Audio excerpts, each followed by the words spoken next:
Hola, historias de terror. Mi nombre es Gustavo. Quizá para este momento algunos recuerden esa historia del Opus Dei, donde un chico cuenta su experiencia al ingresar a esa secta religiosa.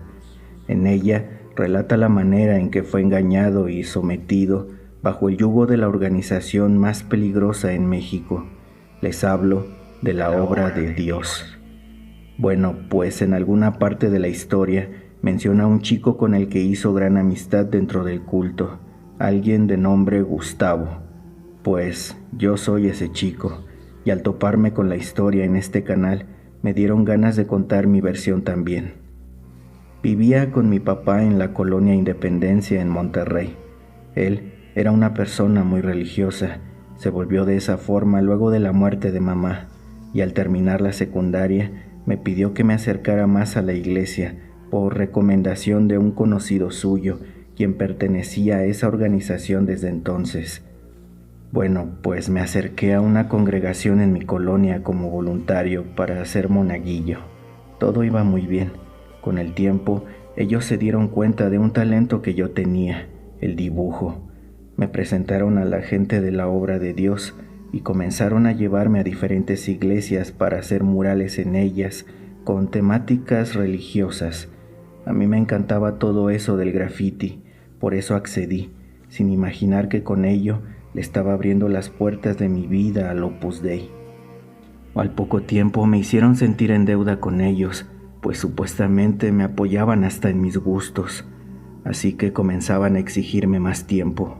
Era difícil decirles que no a cualquier cosa, porque siempre utilizaban a mujeres y ancianos para presionarte. Pasaron los meses y para entonces todo mi tiempo se los daba a ellos. Me trasladaron al centro de Monterrey como apoyo a la parroquia de ese lugar, y de ahí ya no me movieron más. La gente del Opus se encargó de conseguirle un buen empleo a mi papá. Todo marchaba bien, siempre y cuando yo fuera una oveja más de su rebaño. Nunca entendí por qué, pero al pasar un año me presentaron con el líder del Opus Dei en México. Estaba acompañado por 3 numerarios. Dijeron que ya estaba listo, que era momento de cristianizar mi vida. Ellos querían que yo me convirtiera en un administrador de los sacramentos, es decir, pasar a formar parte del clero. Mi padre se encontraba muy orgulloso y ya no podía decir que no. Así fue como me uní a la pirámide jerárquica desde el rango más bajo. A partir de entonces mi vida cambiaría por completo. Me entregué en cuerpo y alma a Dios y a la obra. Claro que ellos debían tener alguna especie de garantía. Por eso le pidieron los papeles de nuestra casa a mi papá. Así fue como poco a poco nos quitaron todo. Pero yo no fui el único. Éramos un grupo de jóvenes entre los 14 y 19 años a quienes ellos engañaron de diferentes maneras, ya que su intención era que de entre nosotros debía salir alguien grande, alguien con la capacidad de darles todo lo que anhelaban obtener para sus planes futuros. Supongo que una de las razones por las que se fijaron en mí fue por la capacidad de atracción que tenía, pues siempre tuve la facilidad de atraer a las personas a mi lado, a pesar de mi corta edad. Hasta que un día se me hizo fácil tratar de salirme. Grave error, pues no tardaron en quitarnos la casa y el empleo de mi papá. Para ese entonces ya le habían lavado el cerebro a mi padre, y él creía que todo era culpa mía, que yo era un mal hijo, un ingrato con la obra de Dios, y que debía regresar pidiendo perdón. Al final tuve que hacerlo contra mi voluntad, pero obviamente no sería tan sencillo. Me encerraron en la parroquia, en una especie de sótano donde no entraban ni los rayos del sol, y únicamente podían llevarme una comida al día, acompañada de reproches que me hicieran sentir peor, por haber cometido el peor de los pecados, abandonar mi fe y a la iglesia que me lo había dado todo. Recuerdo que me colocaron un instrumento llamado cilicio, que tenía puntas de metal apuntando hacia adentro. Lo tenía que llevar puesto todo el día en una de mis piernas, supuestamente por la mortificación.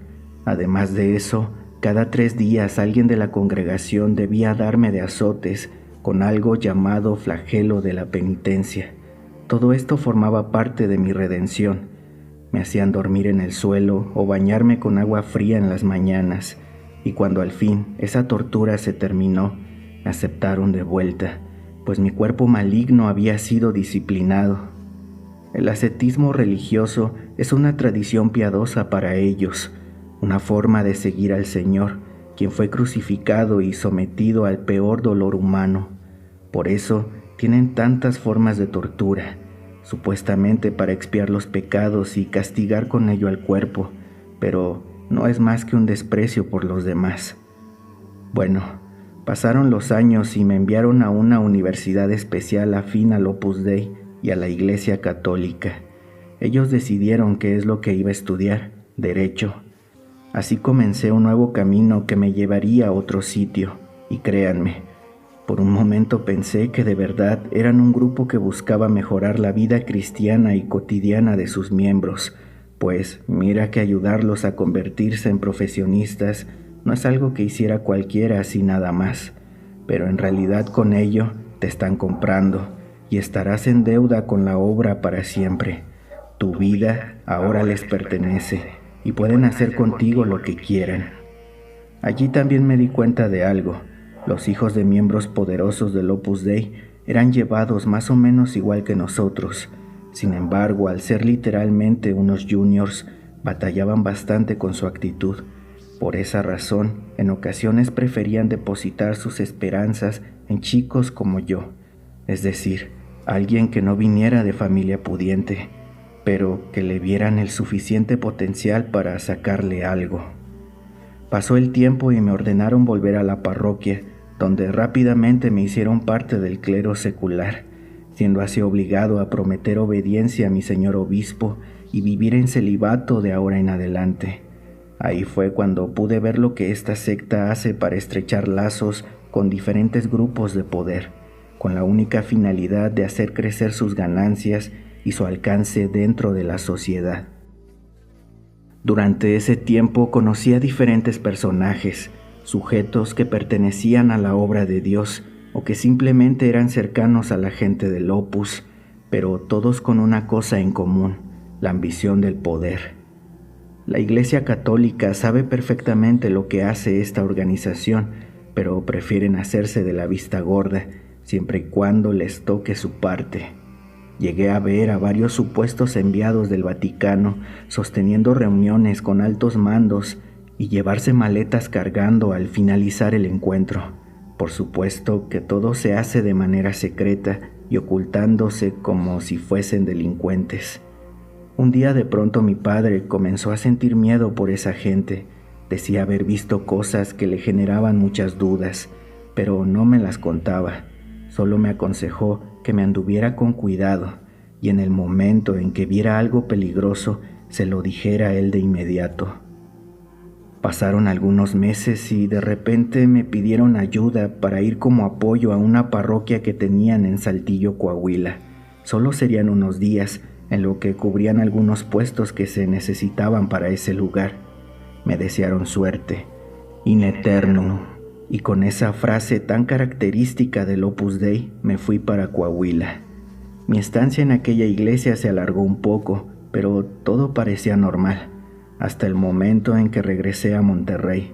Me reporté en la parroquia y fue cuando me dieron la noticia. Mi papá había sido detenido. ¿Qué? ¿Cómo era posible algo así? No podía creerlo. Pedí que me dieran los detalles. Sin embargo, solo me dijeron en qué prisión buscarlo, y cuando di con él, pude enterarme de lo acontecido. Mi papá lucía triste, con su uniforme de prisionero. Caminaba hacia la mesa donde yo lo esperaba, junto a más familias en la hora de visita. Platicamos un buen rato. Resulta que mi padre llevaba un tiempo sospechando sobre esa gente. Su lugar de trabajo eran unas oficinas al sur de la ciudad, todo normal, pero había algo que le llamaba bastante la atención, y es que muy seguido veía entrar a esas oficinas a un viejo conocido. Se trataba del sacerdote de nuestra antigua iglesia, es decir, de la colonia Independencia.